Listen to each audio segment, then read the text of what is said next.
আমি আর সত্যি কোনোদিন মা হতে পারবো না। আমি তোকে প্রয়োজনে নিজে বিদেশ নিয়ে যাব। 10 লাখ টাকা দিয়ে কিনছি, তুমি তো সারা জীবন বস্তিতে থেকে আইছো। ডাক্তার তো নিশ্চয়ই বলেছে তুমি এখন মা হতে পারবে। তুই যদি ক্ষমা করে দে একসাথে। আমি আমার স্বামীর ভাগ অন্য কাউরে দিতে পারবো। আমার জন্মদিনের সময় একটা ছেলে আমাকে থাপ্পড় মেরেছিল, এটাই শেষ। তোকে যেমন থাপ্পড় মেরেছে তুইও পাল্টা থাপ্পড় দিবি। আমি বেঁচে থাকতে আমার স্বামীকে কেউ এক বিন্দু পরিমাণ অসম্মান করতে পারবে না। আনিস চৌধুরী আমাদের সকল প্রজেক্ট বাতিল করার নোটিশ দিচ্ছে। হ্যালো, তোমার অনেক অহংকার বেড়ে গেছে তাই না? সালিমা বিল্ডার্স গ্রুপে যিনি মালিক, তাতে একটু অহংকার থাকতেই পারে অনিশে।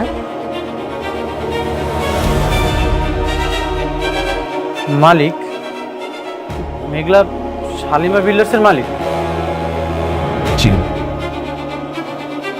কিন্তু মেঘলা তো গরিব, বস্তিতে। ওনারা হচ্ছে ম্যাডামের পালিত বাবা মা। ম্যাডামের আসল পরিচয় হচ্ছে তিনি এই বিশাল কোম্পানির মালিক।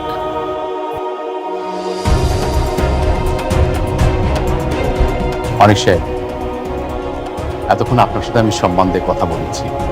আপনি দেখেন তো চুপচাপ চলে না যান, তাহলে আপনাকে অসম্মান করার ব্যবস্থা আমাদের এখানে আছে। আপনি সত্যি বলছেন? আপনাকে মিথ্যা বলে আমার কি লাভ? অনিক সাহেব, আপনি কিন্তু যথেষ্ট সময় নষ্ট করেছেন, আসুন এখনো প্লিজ।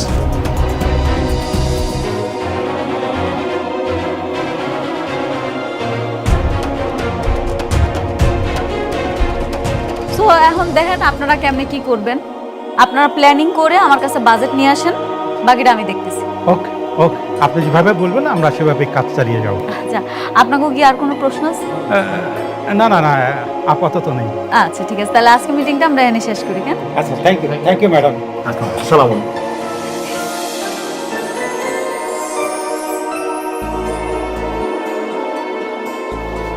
অনেক হঠাৎ আমারে ফোন দিল, ও কি আমারে কিছু কইতে চাইছিল? ম্যানেজার আঙ্কেল, অনেক ফোনে আপনারে কি কইলো? ম্যাডাম, উনি ফোন করেননি, উনি নিজেই এসেছিলেন। আমি ওনাকে তাড়িয়ে দিয়েছি। কি আপনি আপনি অনেকের বাড়ি করে দিছেন? সরি ম্যাডাম, আজকে নিশ্চয়ই উনি কোনো প্ল্যান করে এসেছিলেন। তাছাড়া আপনার শরীরের যে অবস্থা, এই অবস্থায় উনি যদি একটা বাজে কথা বলে আপনার শরীরটা খারাপ করবে, তাই ওনাকে আমি তাড়িয়ে দিয়েছি। কি আশ্চর্য ম্যানেজার আঙ্কেল, আপনি আমার একবার কইবেন না ও আইছে? আপনি কাজটা মোটেও ঠিক করেননি। Sorry madam. আপনি একটু মোবাইলটা দেন, একটু কথা কই।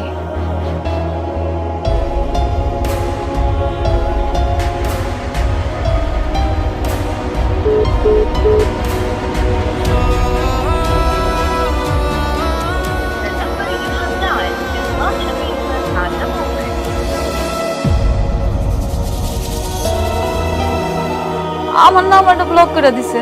ম্যাডাম, মা আপনি টেনশন করুন না, প্লিজ একটু বসুন আপনি।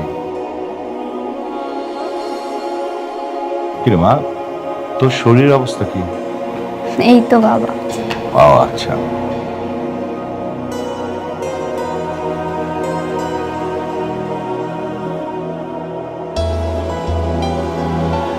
অনিক, কাজ হলো? না, মেঘলা আমাকে অপমান করে অফিস থেকে বের করে দিয়েছে। মেঘলা, তুমি মেঘলার অফিসে গিয়েছিলে? হ্যাঁ, আমি মেঘলার অফিসে গিয়েছিলাম। আমার জন্য আনিস চৌধুরীর সাথে ঝামেলা হয়েছে। আমাদের কোম্পানি অনেক বড় লস হচ্ছে, আর এই জন্য আমি মেঘলার অফিসে গিয়েছিলাম। তুমি আমাকে আগে কেন বললে না?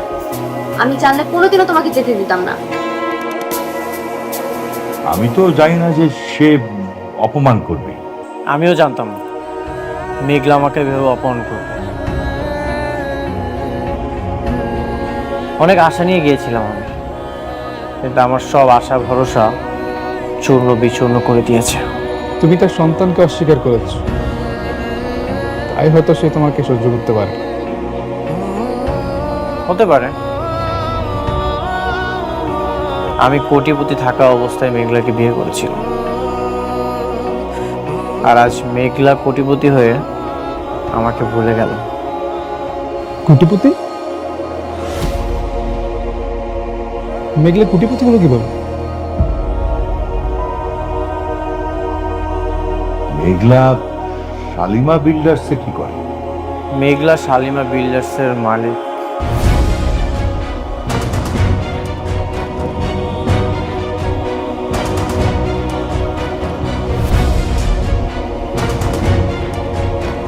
কি বলো?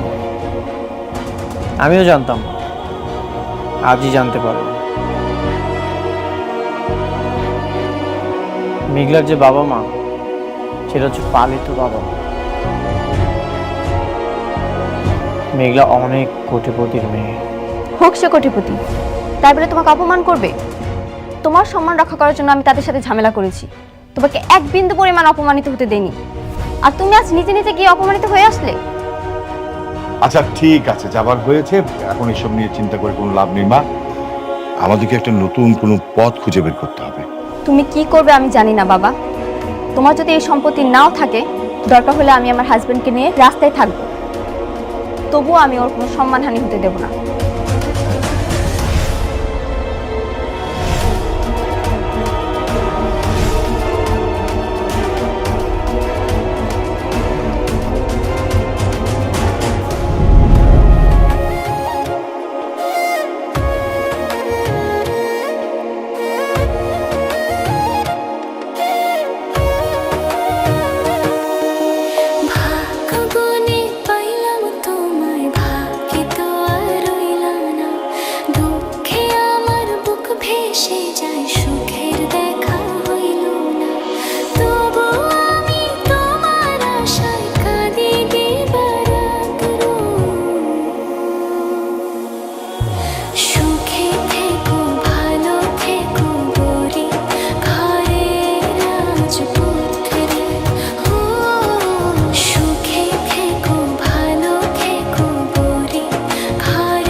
আব্বা, আজকে অনেকে আমার অফিসে আইছিল, কিন্তু কেন আইছিল সেটা জানি না। কেন, তোর সাথে কথা কয় নাই? না, আমি তো দেখা করতে পারি নাই। এমনি এমনি তো আর আইবো না, কোনো না কোনো কাজে আইছে। কি কারণে আইছে কে জানে। তুই একটু ফোন দিয়ে কথা কইতি, তোর পেটে ওর সন্তান, সম্পর্কটা তো রাখা লাগবো। কেমনে ফোন দিমু কো আম্মা? আমার তো ব্লক মেরে রাখছে, ফোন যে দিমু এটার কোনো উপায় আছে? মানে একটা কাজ কর, ওই যে অনেকের সাথে যে পোলাটা কাম করে না, ওর সাথে একটু কথা কর। আমার মনে হয় যে ও একটা ব্যবস্থা করে দিতে পারে। আব্বা, তুমি ঠিকই কইছো। অনেকে মনে আমার লগে রাগ করছে, ওনার লগে কথা কইতে হইব। একটা না একটা ব্যবস্থা তো করণীয় লাগবে।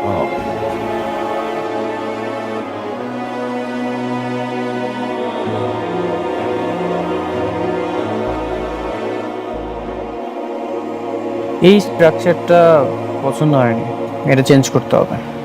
তাহলে আমি চেঞ্জ করব।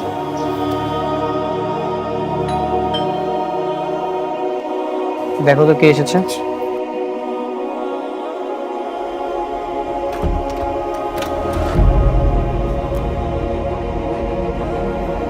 তুমি এখানে? তোমার মালিক অনেক নিশ্চয়ই বাসার ভিতরে আছে।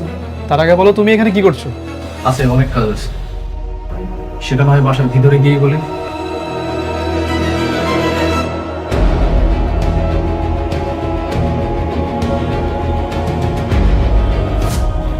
বন্ধু, কি করছিস? কেমন আছিস? একটা কুকুরকে যদি লাথি দিয়ে বলি এর কখনো আমার বাসার সামনে ঘুরঘুর করবি না। কুকুর কখনোই আসবে না। কেন জানিস? কারণ কুকুরে আত্মসম্মান আছে। তোকে আমি এতবার ঘাট ডাকাতে আমার বাসা থেকে বের করে দিয়েছি, তারপর তুই চলে এসেছিস। তোর কি কোনো আত্মসম্মান নেই? কি বলিস? তুই তো আমার বন্ধু। বন্ধুর কাছে বন্ধুর আবার কিসের আত্মসম্মান? দেখ, বন্ধু রাগ করবে, দুইটা কথা বলবে, এটা তো খুবই নর্মাল। এই তোর আমি কিসের বন্ধু? কিসের বন্ধু আমি তোর?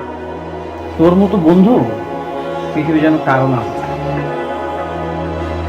বন্ধু তাকেই বলে যে বন্ধু সবসময় বিপদ আপদে পাশে থাকে।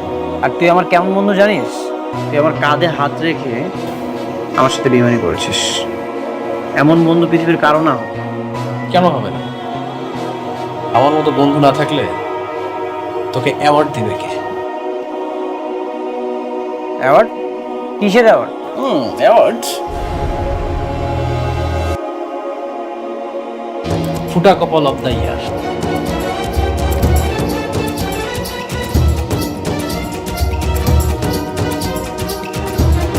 আমি না আমার জীবনেও তোর মতো ফুটা কপাল আর কাউকে দেখি নাই। এই জন্য ভাবলাম যে আমার বন্ধুরে গিয়ে একটা অ্যাওয়ার্ড দিয়ে আসে। এই জন্য তোর জন্য একটা অ্যাওয়ার্ড নিয়ে আসছি। নে বন্ধু আমার সদরে গ্রহণ করতে এটা। আপনি কি জন্ম থেকে এরকম শয়তান? আরে ছোট ভাবি, এত রাগ করবে? আচ্ছা তুমি বলো, এই যে আমার বন্ধু অনেক নিজে নিজের কত সম্পত্তি করলো, আর সেই সম্পত্তির মালিক এখন কিন্তু আমি। একটা জিনিস খেয়াল করেন, ও কিন্তু সম্পত্তির লোকে তোমাকেও বিয়ে করেছে। এখন তোমাদেরও সম্পত্তি কিন্তু ধ্বংসের প্রায় শেষ প্রান্তে। বন্ধু, যেই বউটারে রেখে বিয়ে করেছিলি, সেই বউটা কিন্তু এখন শালিমা বিল্ডার্স গ্রুপ অফ ইন্ডাস্ট্রিজের হাজার হাজার কোটি টাকার মালিক। তুই একটা জিনিস খেয়াল করছিস, সে কিন্তু আমারে কাজ দিছে, তোরে দেয় নাই। দেখিস আবার এই বউটারও না হারিস। তুই একটা কাজ কর, এই অ্যাওয়ার্ডটা তুই ডিজাইন করিস। নে রেখে দে এই অ্যাওয়ার্ডটা।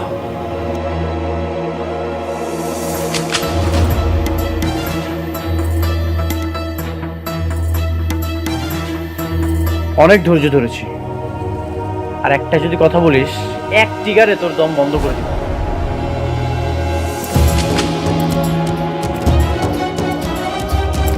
একই কথা যদি আমি বলি,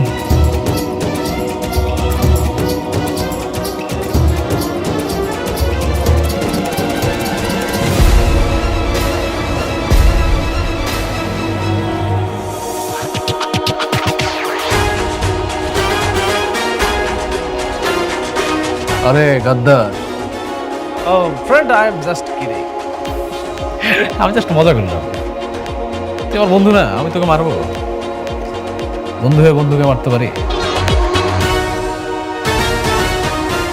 শোন, তুই আমার মাথায় কেন মারবি? তুই আমার মুখে মার।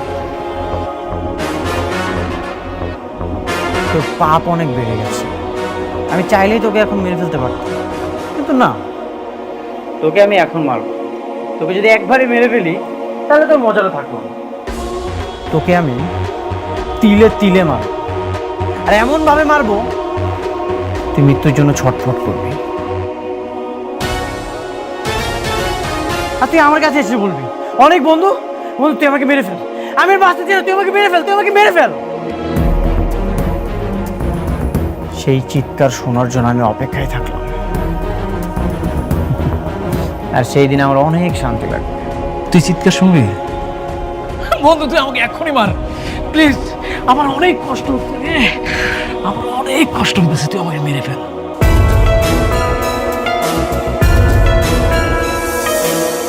শোন, একটা কথা মাথায় রাখ, তুই কিন্তু আবার রাস্তার মধ্যে রয়েছে। আর কার সুদিন আসবে আর কার দিন রঙিন হবে এটা পরে দেখা যাবে। আনিস সাহেব আছে না, ওনার সব অসমাপ্ত কাজ আমি পাচ্ছি। আর এই অ্যাওয়ার্ডটা তুই ডিজার্ভ করিস, রেখে দে। ফুটো কপাল অফ দ্য ইয়ার। তোর আবার তোর কাছেই রাখ, আমাকে না তুই একদম চিন্তা করিস না। তুই একটু সাবধানে থাকিস, নিজের যত্ন নিস, নিজের খেয়াল করিস। আমাকে নিয়ে তোর একদম চিন্তা করতে হবে না। অবশ্যই আমি আমার যত্নও নিব, আমার খেয়ালও রাখবো। আর এই অ্যাওয়ার্ডটা তুই রিফিউজ করলি তো সমস্যা নেই, আমি আমার শিল্পে রেখে দেবো তোকে দেওয়ার জন্য। আমি আবার আসবো।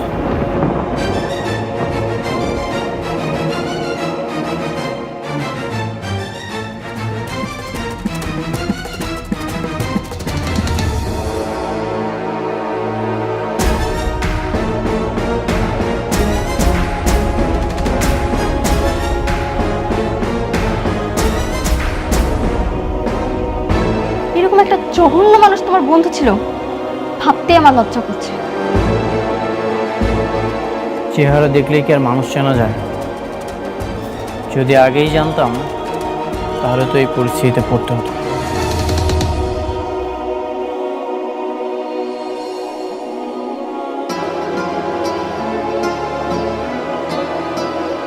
হ্যালো, কে? আমি মেঘলা, আমার চিনতে পারছেন? চিনতে পেরেছি। আচ্ছা, আপনি কি আমার একটু বলতে পারবেন অনেক কেন আমার অফিসে গেছিল? আপনি জেনে আর কি করবেন? তাকে তো আপনি অপমান করে বের করে দিয়েছেন। আসলে আমি তো জানতাম না। অনেক অনেক আশা নিয়ে তোমার কাছে গিয়েছিল, কিন্তু তুমি তাকে অপমান করে বের করে দিয়েছো।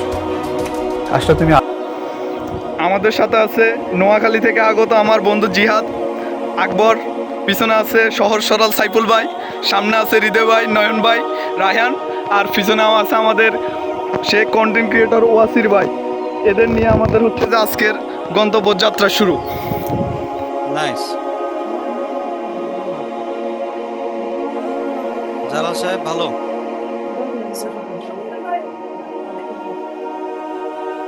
রায়হান আছে? স্যার আসি বাইরে। স্যার এটা নিজেই একসাথে করছে এর জন্য। ভালো হয়েছে। Thank you sir.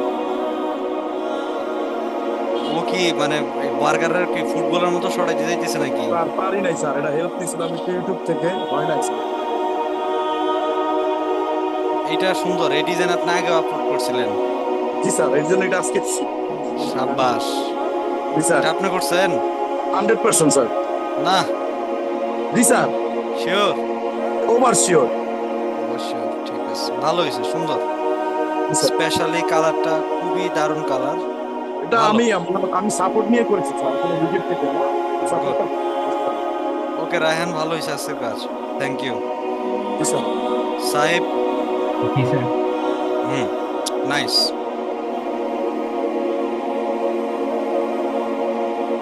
গ্রেট সাহেব, ভালো।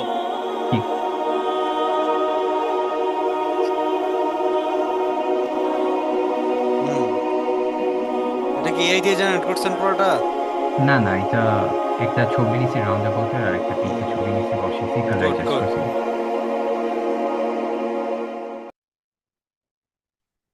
ঠিক আছে। জি স্যার। নাইস।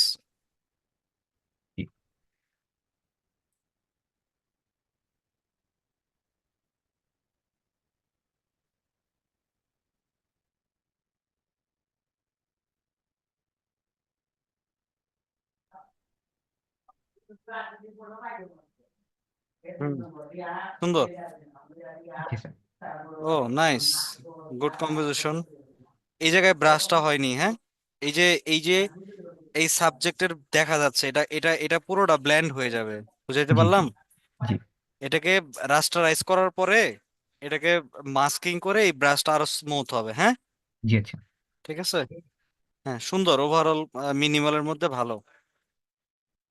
ওকে সাহেব, ভালো কাজ, হ্যাঁ, দারুণ কাজ। জি। আহ এগুলো তো দেখছিলাম মনে হয়।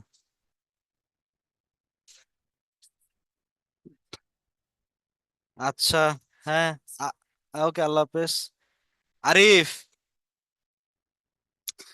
আরিফ, এই যে পোডিয়ামে স্ট্রোক থাকবে না, স্ট্রোকের জন্য ভাল লাগতেছে না। গুড, এটা মোটামুটি ভালো, এখানে শেডও অনেক বেশি হয়ে গেছে। আর একটু ভালো করতে হবে, হ্যাঁ?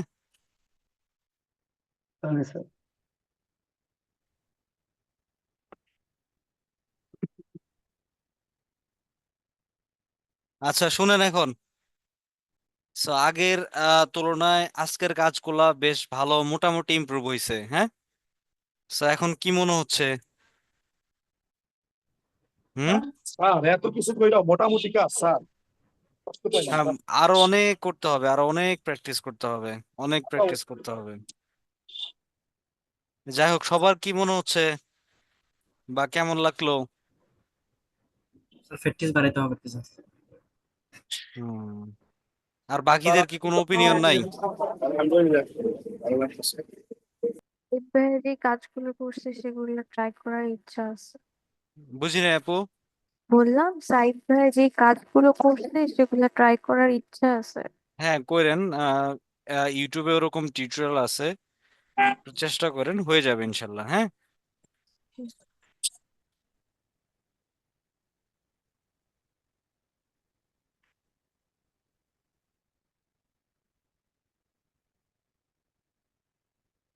আচ্ছা, আজকে আমাদের ফাইবারের ক্লাস নেওয়ার কথা ছিল তাই না? হুম, হ্যাঁ বলেন। আজকে এক্সাম স্যার। ও আজকে এক্সাম। জি স্যার। ও আচ্ছা, স্যার আমার একটু প্রবলেম আছে স্যার, একটু। এমসিকিউটা দিয়ে যান, আজকে এমসিকিউ না? আর আমি তো ফোনে স্যার। আর ঠিক সেকেন্ড আছে। হচ্ছে স্যার, আমার আমার কিন্তু পাওয়ার পয়েন্টের ফান্ডামেন্টাল ক্লাস দেওয়া ছিল স্যার, কিন্তু এখানে কিন্তু শো করতেছে না। দেও নাই তাহলে? প্রজেক্ট প্রজেক্ট দেওয়া ছিল, জি প্রজেক্ট দেওয়া ছিল, প্রজেক্ট সাবমিট করা ছিল। আচ্ছা তাহলে হয়তো আমি রিভিউ করিনি, আপনি পরে করছেন সম্ভবত। না না, আমি ব্যাচ চেঞ্জ করে আগে ওই ব্যাচে দিয়ে আসছিলাম স্যার। ও আচ্ছা, ওটা শো করে না, হ্যাঁ ওটা ঠিক করতে হবে। আচ্ছা ঠিক আছে স্যার, আমি যে পাওয়ার পয়েন্টে দুইটা ক্লাস আমি করে আসছিলাম স্যার, বুঝছেন? এক্সাম না? স্যার আজকে এক্সাম তো জানি না। কিসে জানেন আপনি, ক্লাস কি বলেন? না আমি জাস্ট জানি আজকে প্রজেক্ট জমা দিতে হবে। আমি করি প্রজেক্টের এমসিকিউ থাকবে না? এমসিকিউ করি নাই। সাজেশন, ফটোশপ না? স্যার আচ্ছা সবাই পোর্টাল লগ ইন করেন, দিয়ে দিচ্ছি। 6টা বাজে, 6টা মানে কয়টা? হুম, 18টা। 18। আচ্ছা 18টা 30-এ দিয়ে দিলাম, হ্যাঁ জি স্যার। ঠিক আছে, 6টা 30-এ দিয়ে দিলাম। আর দয়া করে কেউ ফেল করেন না। আর এক্সামের নিয়ম তো জানেনই তাই না? এক্সামের নিয়ম জানেন। জি সো স্যার। এই এই কি বলে, ট্যাবের বাইরে যাবেন না, কোনো ধরনের ইরর, কোনো ধরনের মেসেজ চেক করতে যাবেন না, প্রয়োজনে হেল্প নিলে ট্রাই করবেন একটু ফোন থেকে নেওয়ার। আর আমি এমসিকিউ এক্সামের কোশ্চেন তো দিয়ে দিছিলাম আগে, সো ওইটা পড়লে আমার কাছে মনে হয় যে আউট অফ 30-তে 30 পেতে পারেন। হয়তোবা দুই একটা কোশ্চেন ভুল হতে পারে, যার জন্য কম পেতে পারেন। হ্যাঁ, সো ভালোভাবে এক্সাম দেন। আর কেউ নিজের ভুলের কারণে কাইটেন না, আমি আবারও বলতেছি, দয়া করে সুন্দরভাবে পাশ কইরেন। দোয়া রইল সবার জন্য। ওকে, অল দ্য বেস্ট। হ্যাঁ, স্যার এক্সাম টাইম তো দেখাচ্ছে 6 ঘন্টা বাকি। কি কন, শিওর সবার এখানে দেখাচ্ছে? না না, 6 মিনিট বাকি আছে দেখাচ্ছে মনে হয়। 6 মিনিট দেখাচ্ছে? ও 6 মিনিট, হ্যাঁ হ্যাঁ, sorry। আচ্ছা দেন, হ্যাঁ আমি আসি।